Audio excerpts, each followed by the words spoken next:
Vamos abrir as nossas Bíblias em Mateus, capítulo 10, versículo 28.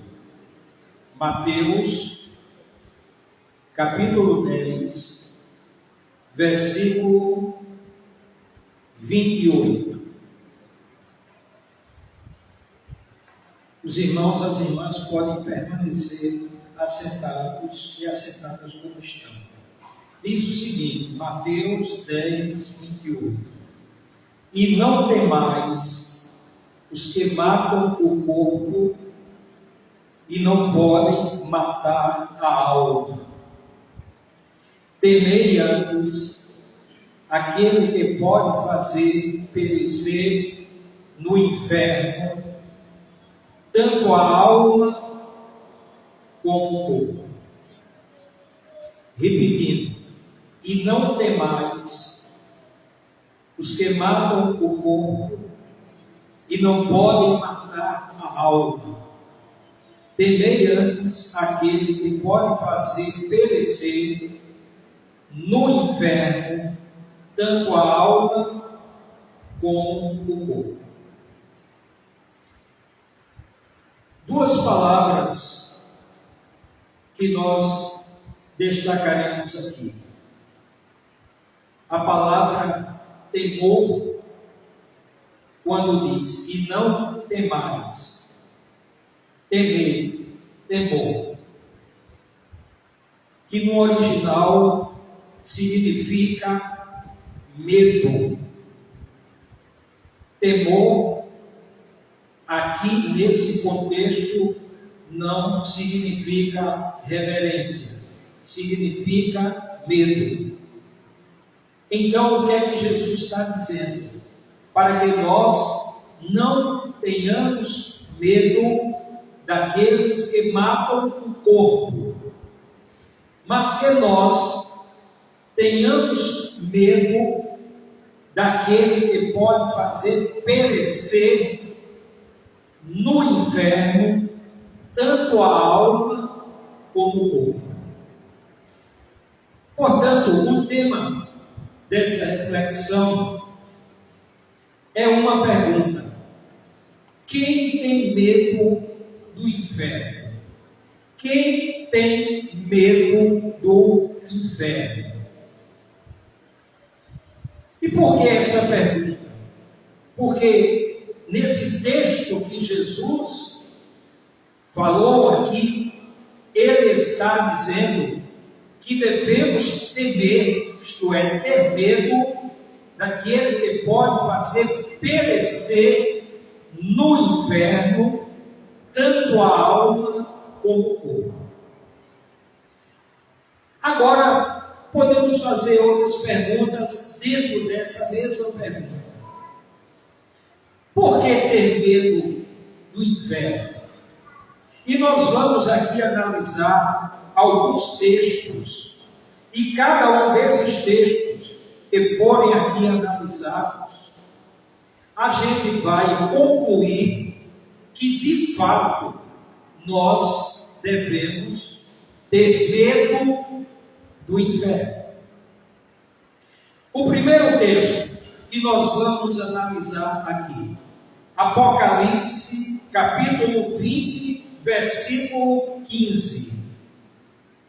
E eu desejo que cada um dos irmãos possam verificar em suas Bíblias e em casa também refletir sobre cada um desses textos e se acha que deve ou não ter medo do inferno.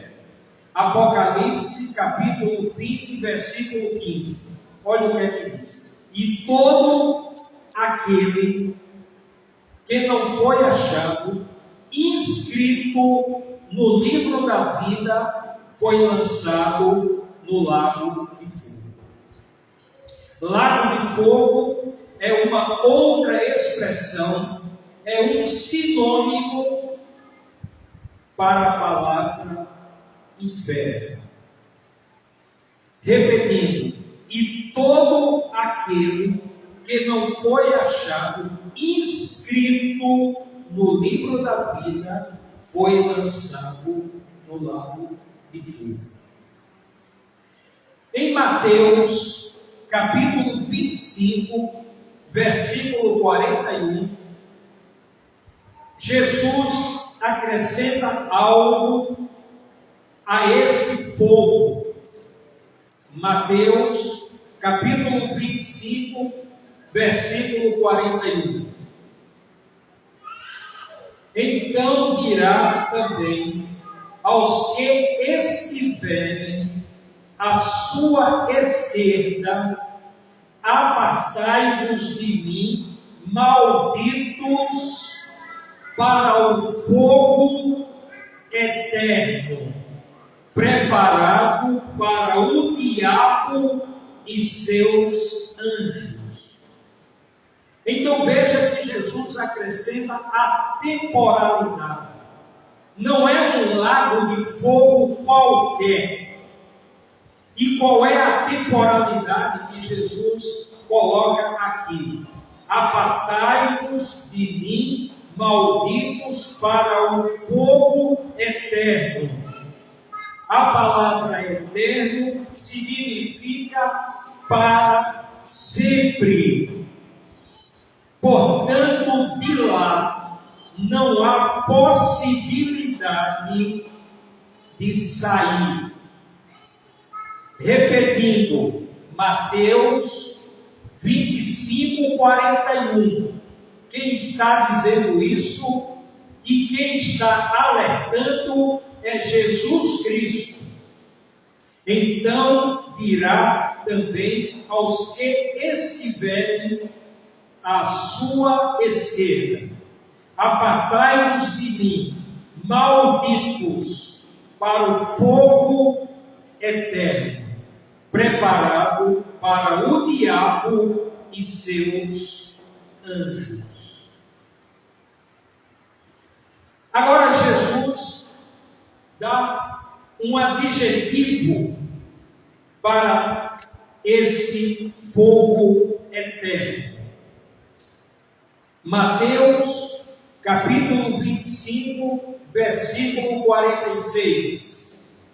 E irão eles para o castigo eterno.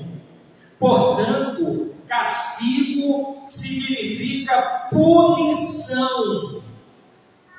Lembremos o que Jesus disse em Mateus, capítulo 10, versículo 28. E não temais os que matam o corpo e não podem matar a alma. Significa que nós temos algo em nós que não vai morrer, que não vai deixar de existir. E repetindo, Mateus 10, 28. E não temais os que matam o corpo e não podem matar a alma. Temei antes aquele que pode fazer perecer no inferno tanto a alma como o corpo. E aí o que é que Jesus diz em Mateus, capítulo 25, versículo 46? E irão eles para o castigo eterno. Novamente a palavra eterno, para sempre. E agora nós vamos ver essa mesma localidade que será destinada para os praticantes da iniquidade. E Jesus fala tanto para religiosos, como Jesus fala para incrédulos. Para os religiosos, Mateus, capítulo 7, versículos 22 e 23. Mateus, capítulo 7, versículos 22 e 23.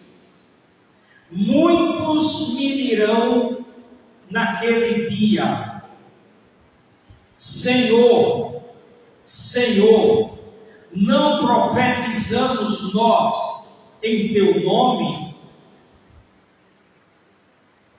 E em teu nome não expulsamos demônios?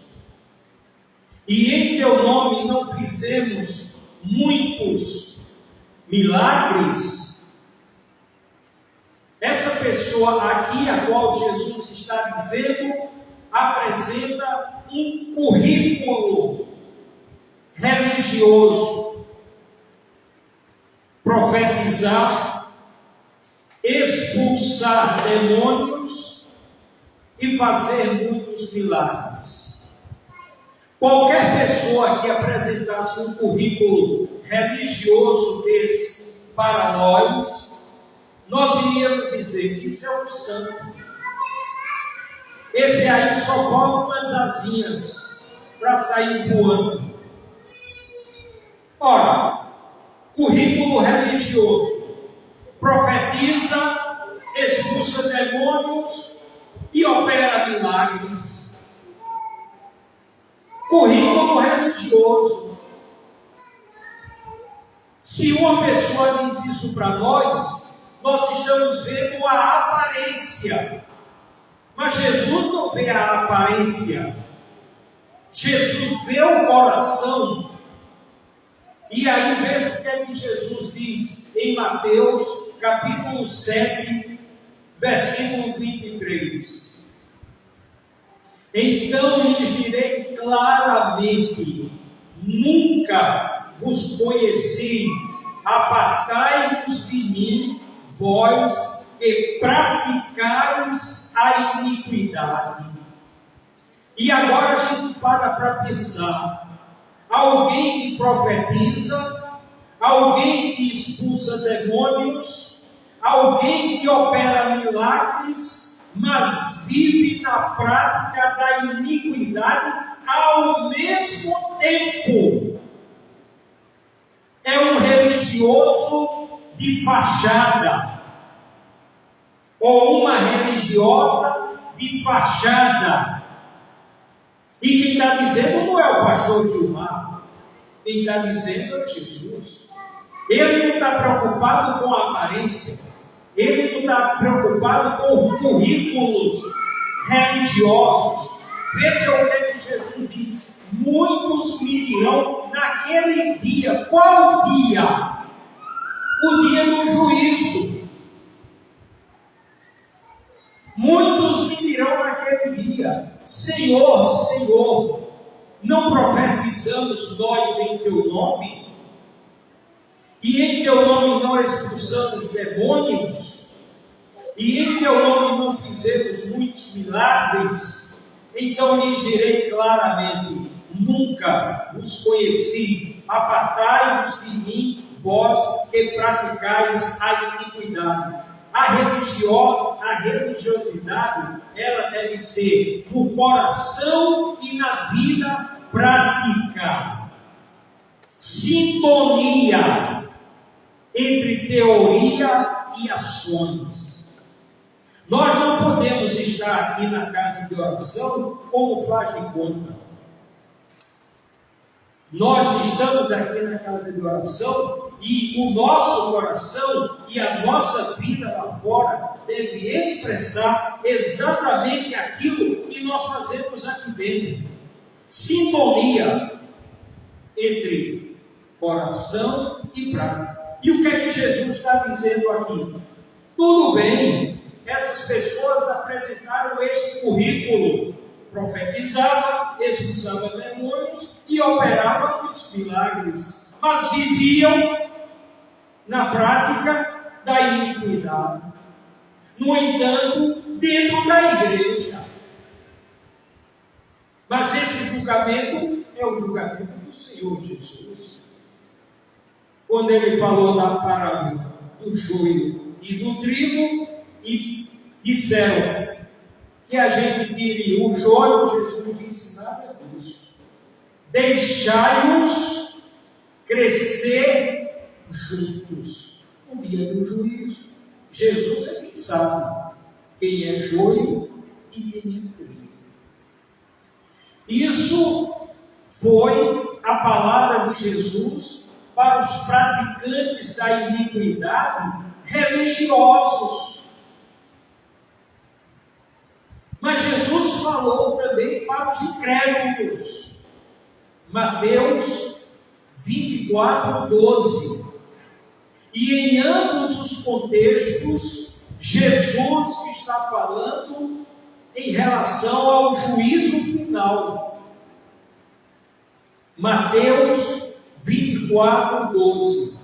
E por se multiplicar a iniquidade, o amor de muitos esfriará.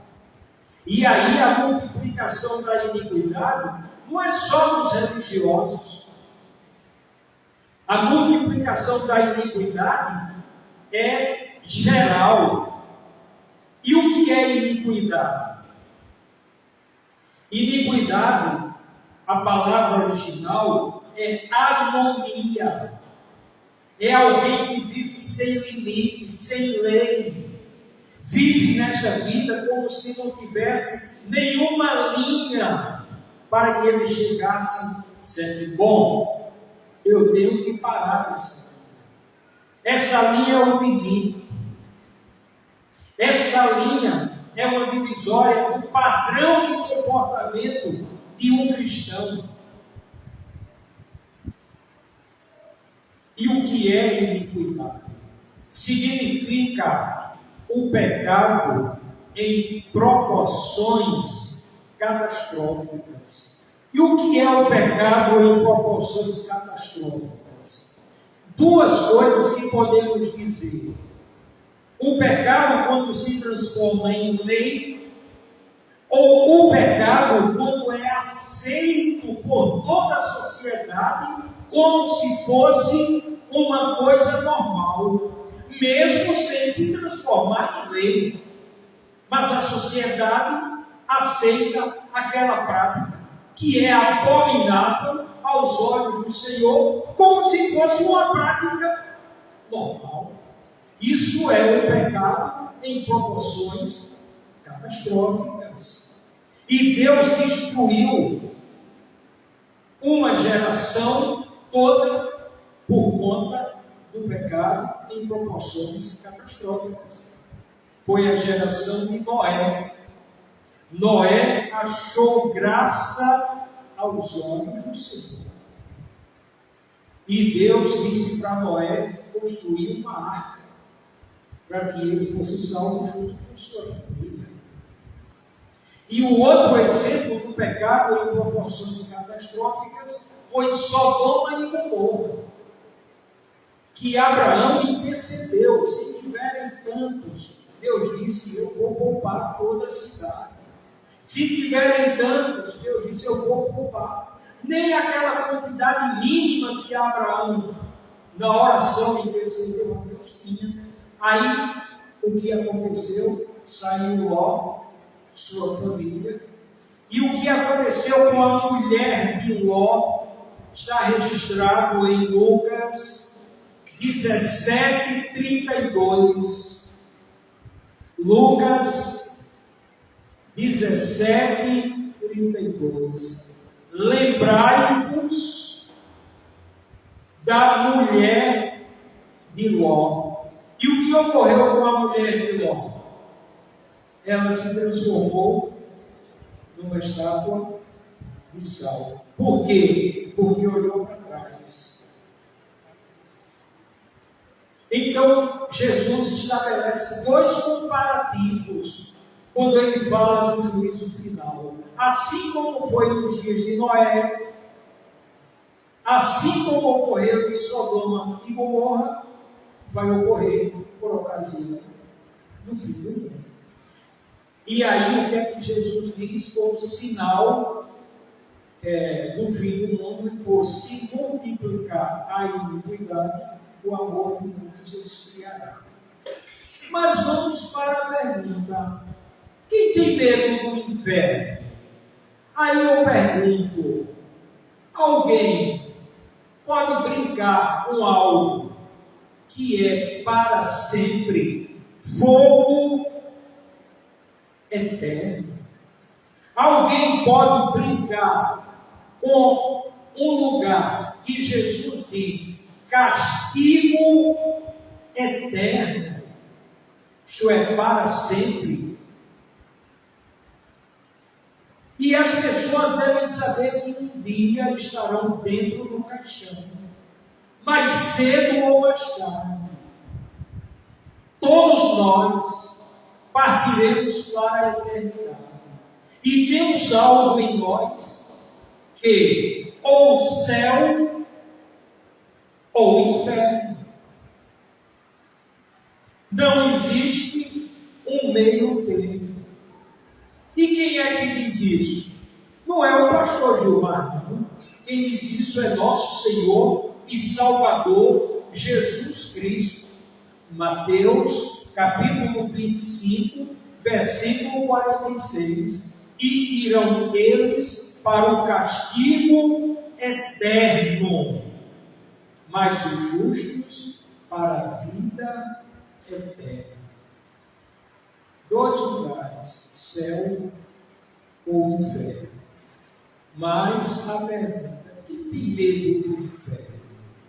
E quando a gente olha a prática de comportamento mudando, a gente vê que parece que perderam o medo do inferno.